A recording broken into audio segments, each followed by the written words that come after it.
A Souza Produções convida você a se tornar um patrocinador. Semeie no nosso ministério. Com a sua oferta poderemos produzir muito mais vídeos. Este é um ministério independente e, por isso, precisa da sua participação.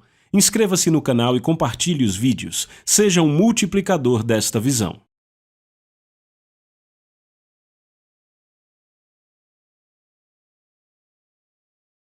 Os versículos usados nos vídeos que traduzimos nem sempre correspondem a versões em português. Muitas vezes precisamos traduzir do original em inglês para fazerem sentido no contexto do vídeo.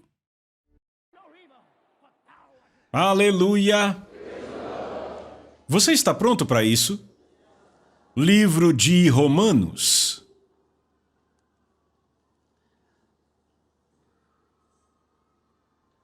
Eu comecei com um novo conjunto de ensinos, uma nova série, que eu chamo de Consagração Cristã.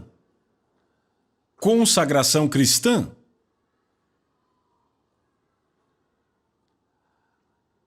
Em Romanos capítulo 6, lendo a partir do versículo 6,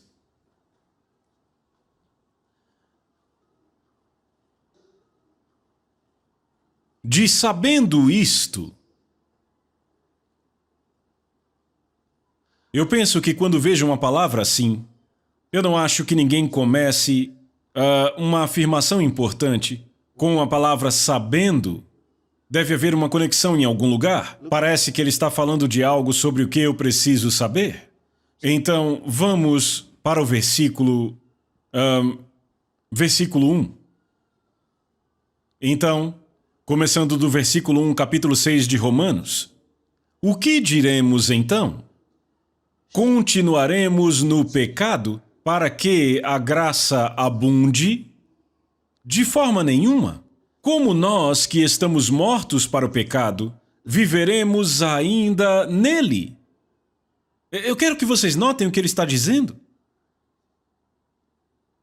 Como ele diz, será que devemos esta graça, a graça de Deus, que foi concedida, que nos foi dada?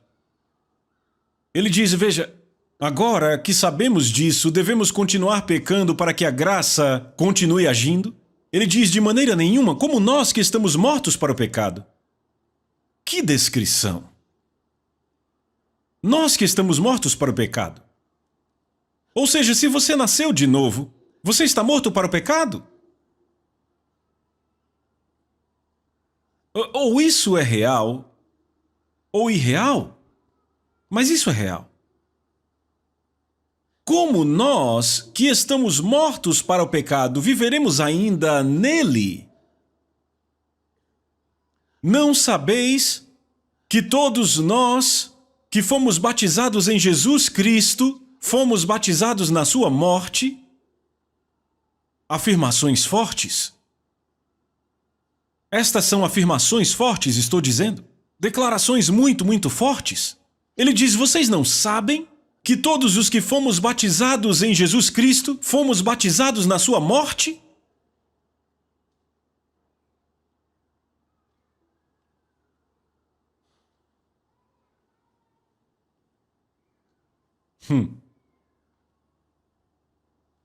Eu quero saber aqui, quantos aqui foram batizados nas águas?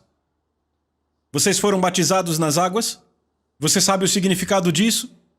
Você não pode voltar para o mundo. É uma sentença de morte. Voltar para o mundo depois que você foi batizado. Você não volta. Sabe, tem gente que diz, a pergunta delas é, o batismo é obrigatório? Alguns dizem, se você puder, batize-se. Se não puder, não tem problema. É melhor se batizar? É melhor porque a separação final do mundo é o batismo nas águas.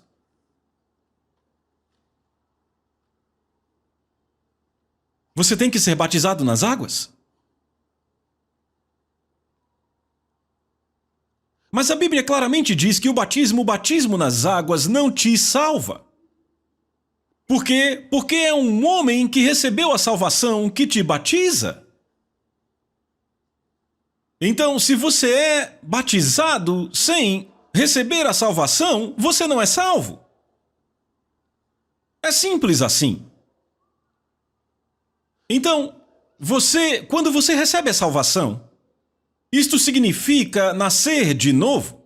Daí você é batizado. É como dizer, fazer coisas cristãs não vai te salvar. Mas se você é um cristão, você tem que viver uma vida cristã. Você faz coisas cristãs. Como, por exemplo, você vai à igreja, você ora em nome de Jesus, você estuda a Bíblia. Tudo isso são boas obras. Só que elas não te salvarão. Mas se você é um cristão, você deve fazê-las.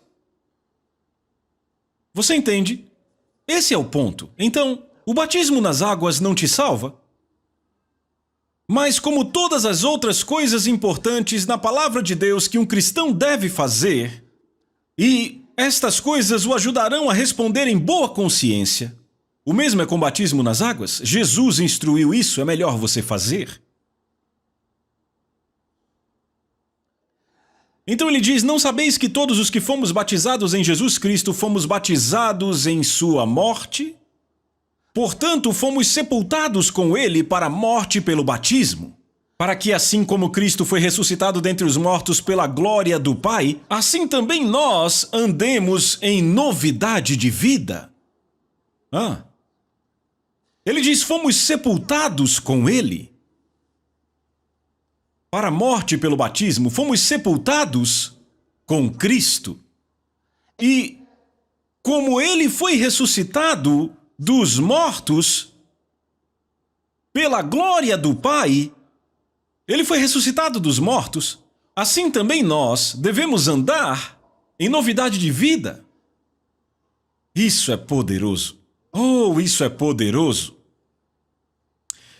Então ele diz, portanto, fomos sepultados com ele para a morte pelo batismo, para que, assim como Cristo foi ressuscitado dentre os mortos para a glória do Pai, assim também nós andemos em novidade de vida. Porque se fomos plantados juntamente com ele na semelhança da sua morte, também o seremos na semelhança da sua ressurreição, sabendo que o nosso velho homem foi crucificado com ele.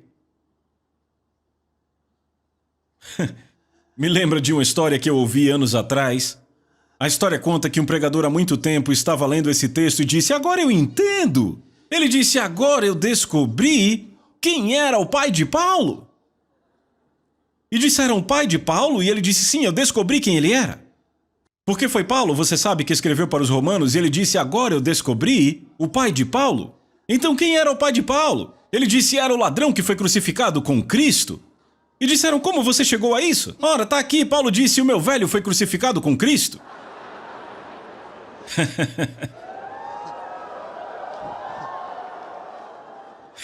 Então você vê, a linguagem pode mudar qualquer coisa. Porque sabe, antigamente as pessoas diziam, o meu velho está em casa. Como está o seu velho? Ele está bem. Então ele começou a ler, o meu velho homem foi crucificado com Cristo, e ele, então o velho de Paulo foi crucificado? Muito bem, o seu velho homem aqui não se refere ao seu pai? Vocês estão me ouvindo? Refere-se à sua velha natureza, o homem que você costumava ser antes de nascer de novo. Aleluia! O homem que você era antes de nascer de novo. Esse é o velho homem, a velha natureza. Graças a Deus que ele nos mostra que nós não somos o que costumávamos ser. Agora, ele não está falando sobre nossa atitude, nosso comportamento, as coisas que fazemos, não é disso que ele está falando. Tudo isso depende de quem você é. Ele diz, o homem que você costumava ser está morto. Sabe, muitos de vocês, jovens cristãos, por assim dizer, novos convertidos, ok? Em outras palavras, vocês nasceram de novo, talvez nos últimos 15 anos. Isso é novo.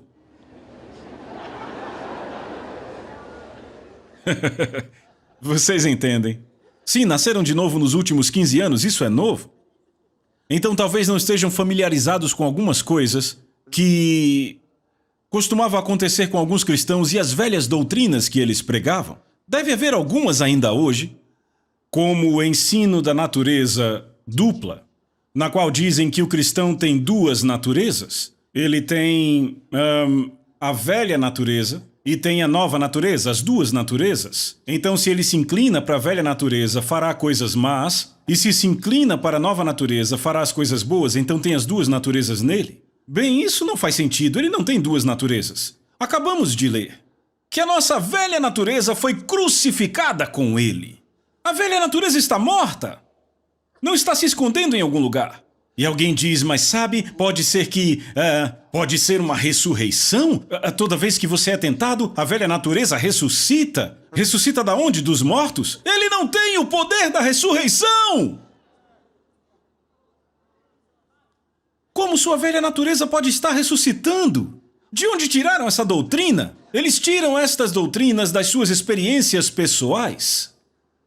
Vem, eles acreditam que houve um tempo em que tudo estava bem, eles eram novas criaturas em Cristo Jesus e de repente estavam sendo tentados nas mesmas coisas que costumavam fazer e disseram, eu achei que tinha ido embora. Parece que o que eu costumava fazer voltou. Parece que, sabe, eles ficam passando por essas lutas na vida que dizem a eles, você não é de fato diferente do que era antes, e eles dizem, ok, agora eu entendo. Tem a velha e a nova natureza? Eu tenho a velha, então de fato o pecado ainda está em mim. Quando me inclino a ele, ele aparece. Então a doutrina é baseada na experiência deles, não na palavra de Deus. Há algo de errado com isso? Há algo de errado com isso? Você ainda está aí? Há algo de errado nisso?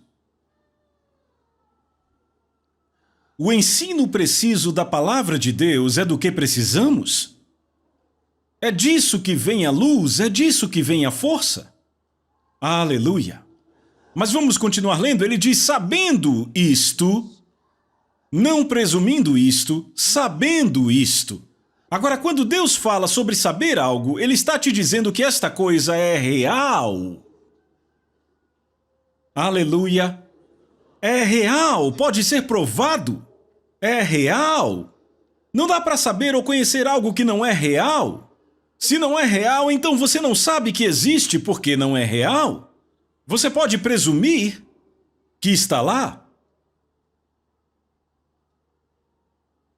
Não pode saber se não está lá. Aleluia. Então ele diz, sabendo isto, que o nosso velho homem foi crucificado com ele para que o corpo do pecado pudesse ser destruído. Para que não sirvamos mais ao pecado? Não é maravilhoso?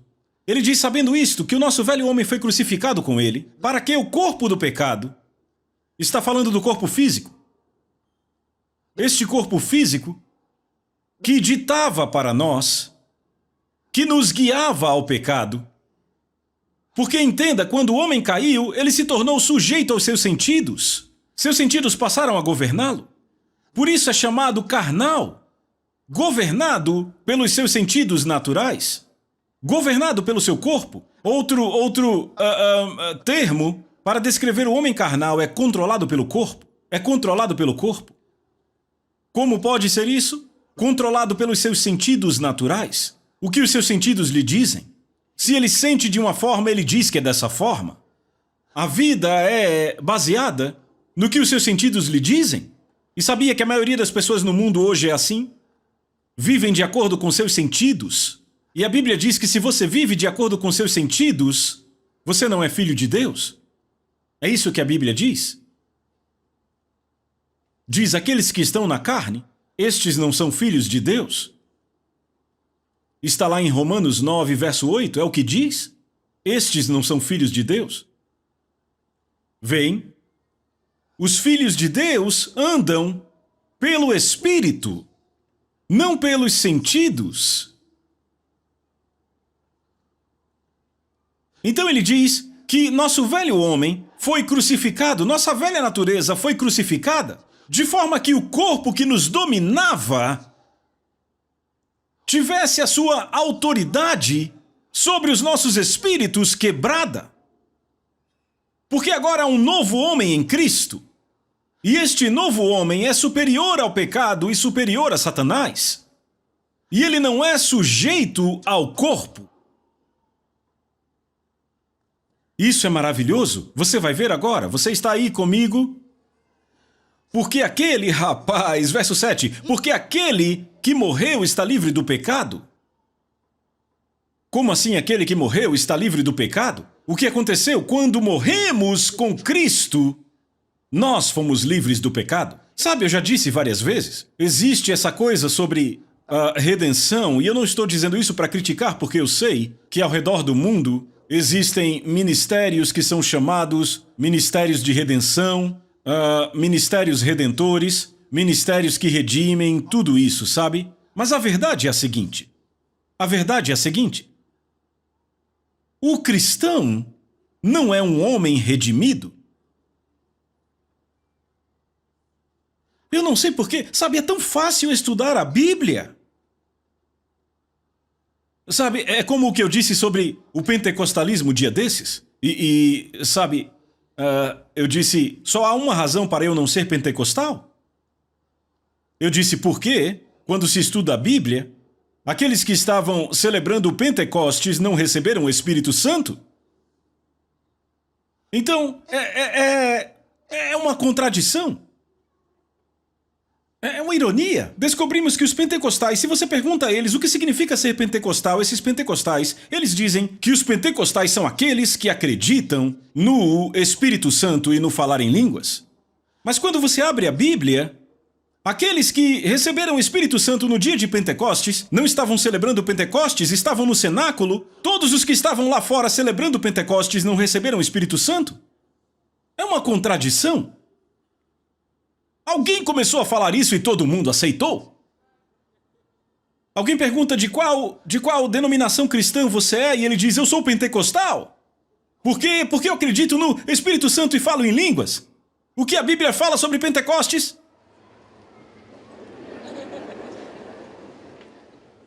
Eles não sabem. Cristãos nunca celebraram o Pentecostes. Nunca o fizeram. Era uma festa judaica. E não tem nada a ver com cristianismo. Então, por todo o Novo Testamento, você não encontra cristãos celebrando Pentecostes? Então, no dia de Pentecostes, os únicos cristãos que haviam naquele dia estavam no cenáculo trancados, com medo. Enquanto outros celebravam Pentecostes, o Espírito Santo veio sobre eles, não veio sobre os pentecostais. Veio sobre aqueles que estavam separados do Pentecostes. Você entende? Mas sabe, eu já disse isso, o fato de uma coisa estar em voga há muito tempo não a torna uma verdade. Mas tem pessoas que se apegam a isso. Dizem, eu vou morrer com isso. Eu me agarro a isso. Porque isso ameaça a segurança deles, entende? Tem um monte de coisa. Eu já disse aqui, é por isso que você precisa conhecer a Bíblia por si mesmo. Certamente. Vem.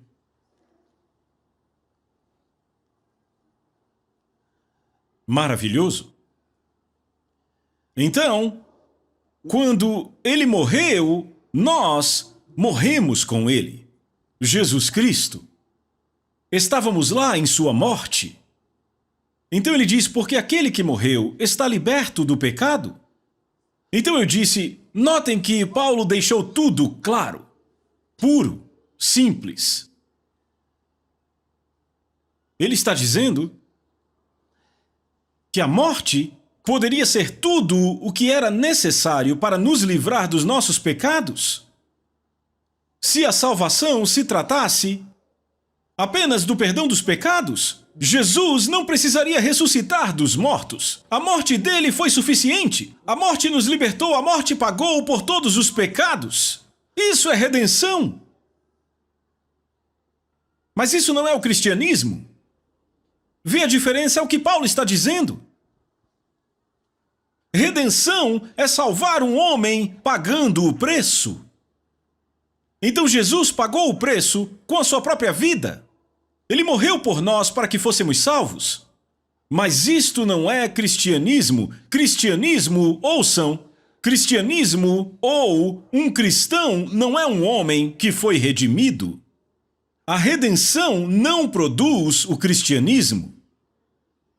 O cristão não é o homem por quem Cristo morreu. O cristianismo... Alô?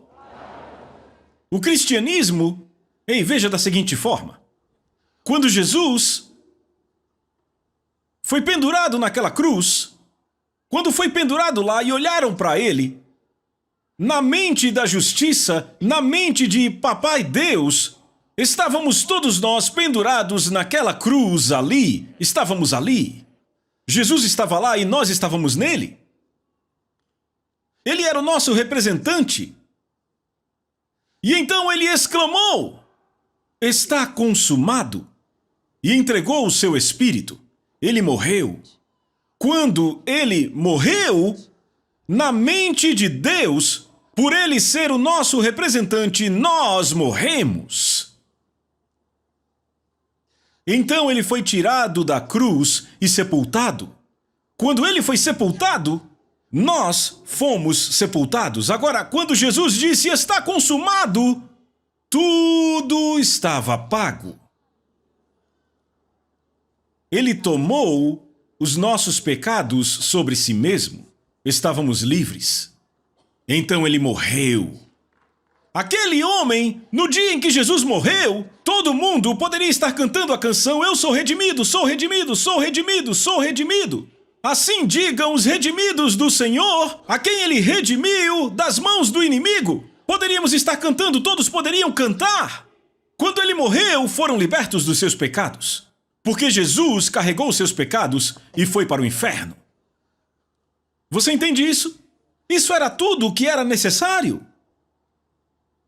Isso é redenção. Mas quer saber? Aqui está a coisa grande. Aqui está o que os anjos não viram. A Bíblia diz que os anjos ainda se maravilham com isso. E buscam perscrutar isto. Eis o que Satanás não viu.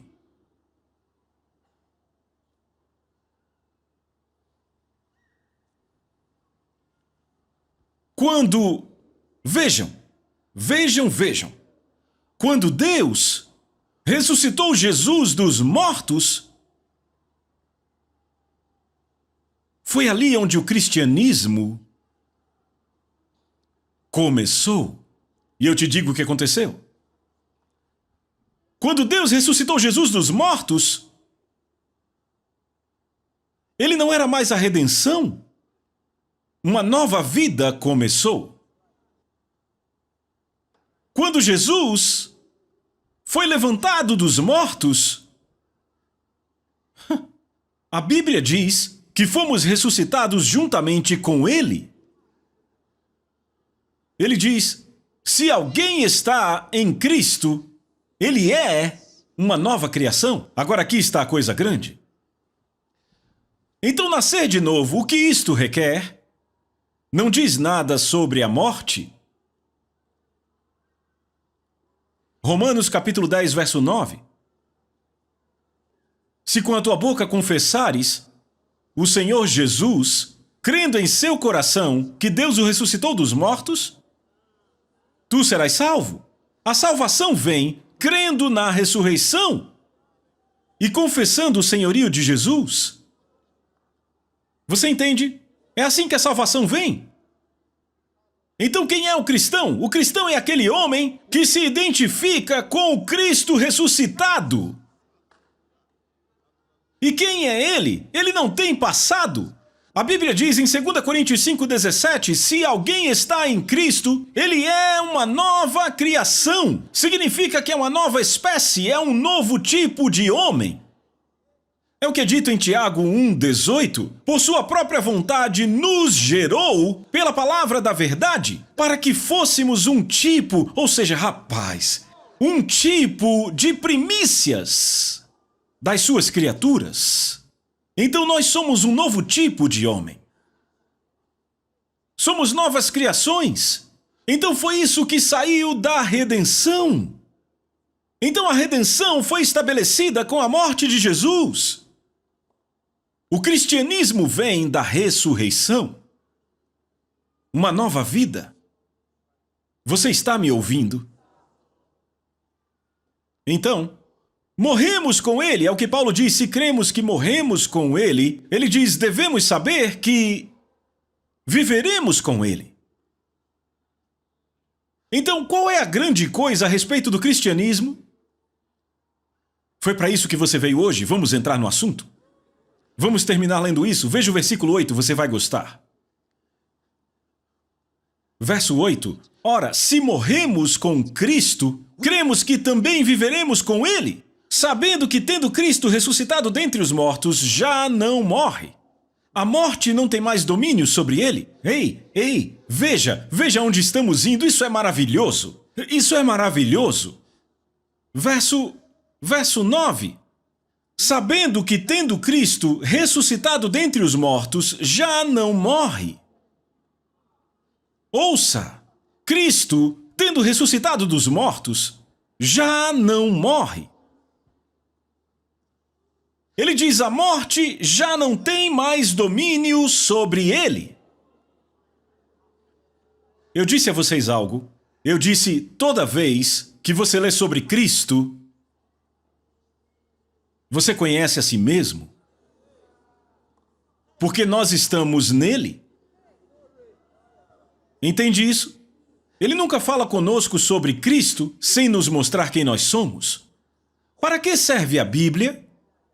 Ele nos deu as Escrituras para nos informar sobre sua própria mente, para podermos entender a mente de Deus. Sem a Bíblia, você não consegue entender a mente de Deus. Você precisa da Bíblia para entender a mente dele. Esta é a mente de Deus. Ele diz, Cristo, tendo morrido, não morrerá de novo. Você ouviu? Agora veja. Sabendo que, tendo Cristo ressuscitado dentre os mortos, já não morre. A morte já não tem mais domínio sobre ele. Pois quanto ao morrer, ele morreu uma só vez para o pecado. Obrigado, Espírito Santo. Mas quanto ao viver, vive para Deus. Ele morreu para o pecado uma só vez, e Deus o ressuscitou. Morreu para o pecado uma só vez, porque ele foi feito pecado por nós.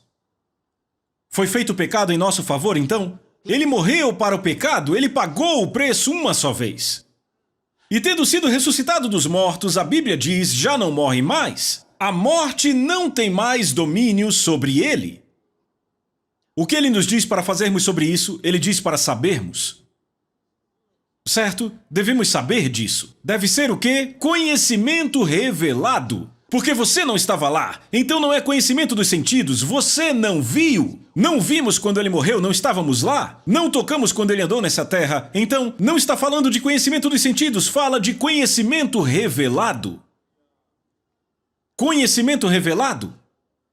Eu sei porque sei que Cristo Jesus morreu por mim. Eu sei que ele foi sepultado por mim. Eu sei que Deus o ressuscitou dos mortos. Eu sei. Eu sei disso mais do que sei o meu nome. Eu sei.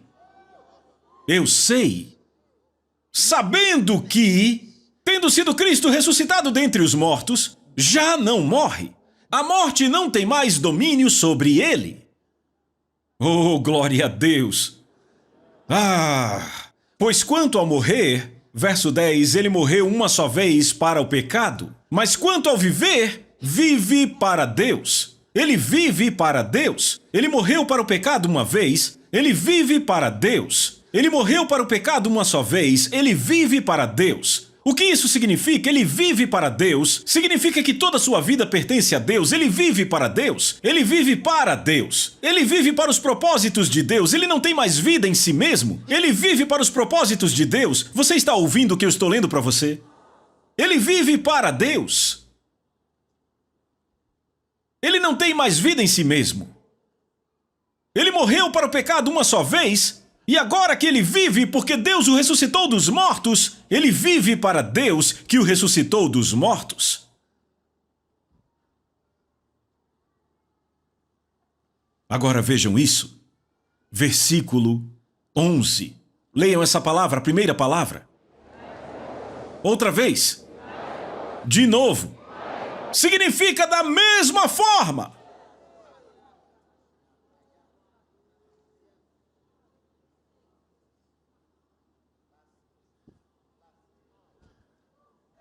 Da mesma forma como Cristo foi tomado para morrer pelos pecados uma só vez e foi ressuscitado dos mortos para viver para Deus, ele diz da mesma forma, também vós considerai-vos mortos de fato para o pecado, mas vivos para Deus em Jesus Cristo nosso Senhor. Oh, glória a Deus! Ele diz considerai-vos. Conte como sendo assim. Quer dizer, conte como sendo assim. Agora, se eu tenho $200 aqui, e eu conto 1, 2, 3, 4, são $200, certo? E eu tenho aqui, em espécie, e aí eu digo, ei, escreva aí, eu tenho $200. Se escrevem $300, foi um bom registro? Se escreve $100, foi um bom registro? O registro correto é escreva $200. Então ele diz, escreva, conte, registre desta forma. E Deus está muito interessado na prestação de contas correta. Por isso que ele escreveu livros. Leia a sua Bíblia. Então ele diz, assim também vós considerai-vos. Conte como sendo assim. Isso significa, para o que Deus vai olhar? Para os registros? O que os registros dizem? Sabe, não importa o que alguém te diz, quando se trata de finanças, lidamos com registros. O que os registros dizem aqui? Então, o que os registros dizem? Bem, de acordo com os registros, este homem morreu. Mas é que eu não senti. Quem está falando de sentimentos? O registro diz que você morreu. Deus diz, registre como sendo assim. Que você morreu para o pecado. Não diz que você deve morrer para o pecado, não. Anos atrás, sabe, isso é o que os velhos cristãos nos diziam. Diziam, morra para si mesmo. Vamos morrer para nós mesmos, morrendo para nós mesmos. A Bíblia não fala de morrer para si mesmo, ela fala de morrer para o pecado. E não diz que você deve morrer para o pecado. Algumas pessoas ainda não morreram para o pecado, você tem que fazer isso hoje. Não, não, não. Ele diz considerando que vocês já morreram para o pecado. Ele não diz considerando que vocês vão. Não, não é uma dívida que você vai pagar. Ele diz que vocês já, oh meu Deus. Já aconteceu. Reconheça. Conte com isso, escreva. Considere como sendo assim. Será que ainda tem alguém aí? Assim também vós considerai-vos mortos de fato para o pecado, mas vivos para Deus, em Jesus Cristo nosso Senhor, vivos para Deus. Oh meu Deus, isso significa, a vida que eu vivo agora tem que ser para Deus. Eu vivo agora para Deus. Eu estou vivo para Deus. Rapaz, é o que Deus vê a meu respeito, sim. Ele diz, sua vida pertence a Deus. Você vive para Deus. Você morreu, mas agora está vivo. Você morreu, mas agora está vivo. Estava morto, mas agora está vivo. Está vivo para Deus. Morto para o pecado, vivo para Deus. Morto para o pecado, vivo para Deus. Oh, aleluia! Eu estou vivo para Deus. Eu estou vivo para Deus. Eu estou vivo para Deus. Vê, porque eu estou vivo para Deus, eu posso ouvir a Deus. Porque eu estou vivo para Deus, Ele é real para mim. Porque eu estou vivo para Deus, eu sei o que Deus está fazendo. Eu sei o que Deus está dizendo, eu sei a vontade de Deus para a minha vida. Vamos, alguém grite amém! Eu estou vivo para Deus. Oh, glória a Deus! Tem muita gente que não está viva para Deus. Estão vivas para o pecado e mortas para Deus. Então não ouvem a voz de Deus. Quando falamos de ouvir a Deus, eles perguntam: você ouve o Deus Todo-Poderoso? Sim, foi isso que eu disse, porque eu estou vivo para Deus. Eu estou vivo para Deus. Aleluia! Este é o meu lugar. Este é o meu nível de vida. Eu estou vivo para Deus. Glória a Deus. Você está vivo para Deus? Oh, meu Deus.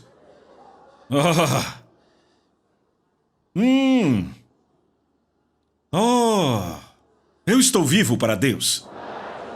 Obrigado, Senhor Jesus. Eu estou vivo para Deus. Veja, quando você não está vivo para Deus e algo acontece em sua vida, você pensa: onde eu consigo ajuda? Vê, você não está vivo para Deus, então onde eu consigo ajuda é a primeira coisa que você pensa: onde eu vou conseguir ajuda? E aí você pega seu telefone e liga para alguém. Sabe, você liga para alguém e... Por favor, estamos numa situação terrível. Estamos com um problema muito sério aqui. Você conhece algum médico pra gente ligar? Você conhece algum senador pra nos ajudar? Você tem alguma conexão? Você conhece alguém? Será que nós podemos... Venha ficar vivo para Deus. Venha ficar vivo para Deus. Sabe, alguém fica balançando a cabeça por causa de algo, alguma situação terrível, talvez um câncer, talvez uma doença terminal, e olha e diz: bem, temos os melhores médicos do mundo. Eu vou ligar para alguns médicos nos Estados Unidos. Sim, tem um... sim, pode ligar para todos os médicos que quiser. As coisas podem não mudar, mas tem um médico para quem você liga que tenha certeza tudo se resolve. Aleluia! Alguém diga aleluia! Eu estou vivo para Deus! Oh, glória a Deus! Aleluia! A Soso Produções convida você a se tornar um patrocinador. Semeie no nosso ministério. Com a sua oferta poderemos produzir muito mais vídeos. Este é um ministério independente e, por isso, precisa da sua participação. Inscreva-se no canal e compartilhe os vídeos. Seja um multiplicador desta visão.